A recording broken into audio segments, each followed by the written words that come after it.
Cette vidéo me choque.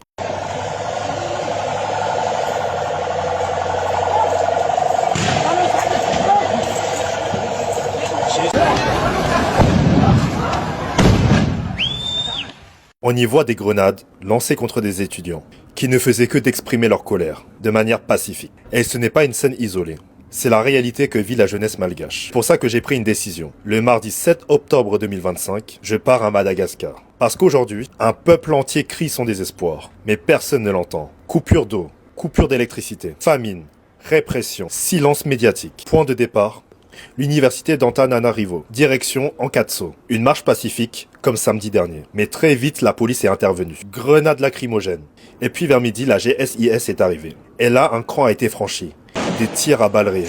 Des étudiants qui étaient pourtant déjà dispersés, jusqu'à dans les maisons aux alentours. Et la répression a continué dans les quartiers. Le député Rajerissen Antoine, qui était présent, a lui-même été arrêté. Une jeunesse qui se bat pour sa liberté et un système qui répond par des balles. Voilà pourquoi je vais à Madagascar. Je vais là-bas pour briser la censure, pour donner une voix à ceux qu'on n'entend jamais. Monsieur Dylan, nous sommes des étudiants à l'école supérieure polytechnique d'Antananarivo. Cette vidéo a pour but de vous montrer l'environnement dans lequel nous vivons. Nous sommes des ingénieurs. Regardez dans quel environnement les ingénieurs de Madagascar étudient. Voici les toilettes.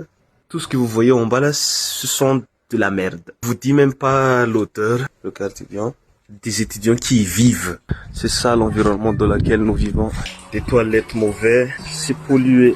Et on nous traite de sauvages quand on veut demander ça à l'État. Je vais vous montrer à quel point Madagascar est souffrante et pauvre. Regardez des enfants qui travaillent, qui cherchent de quoi manger. Au lieu d'aller à l'école, ils font ça. Et à la fin, ce sont ces mêmes enfants qui vont dans le futur cambrioler les autres. C'est à cause de ce genre de système que Madagascar n'arrive pas à évoluer. À cause de l'argent et des financements qui disparaissent dans les poches des dirigeants. J'ai besoin de vous. J'ai besoin de personnes sur place. Des familles prêtes à m'héberger. Des vidéastes, des photographes, des gens avec du matériel audiovisuel. Des guides pour m'accompagner dans les coins les plus reculés. Là où personne ne va. Des traducteurs entre le français et le malgache. Des témoins. Des habitants, des étudiants, des mamans, des enfants, des villageois, prêts à raconter leur réalité.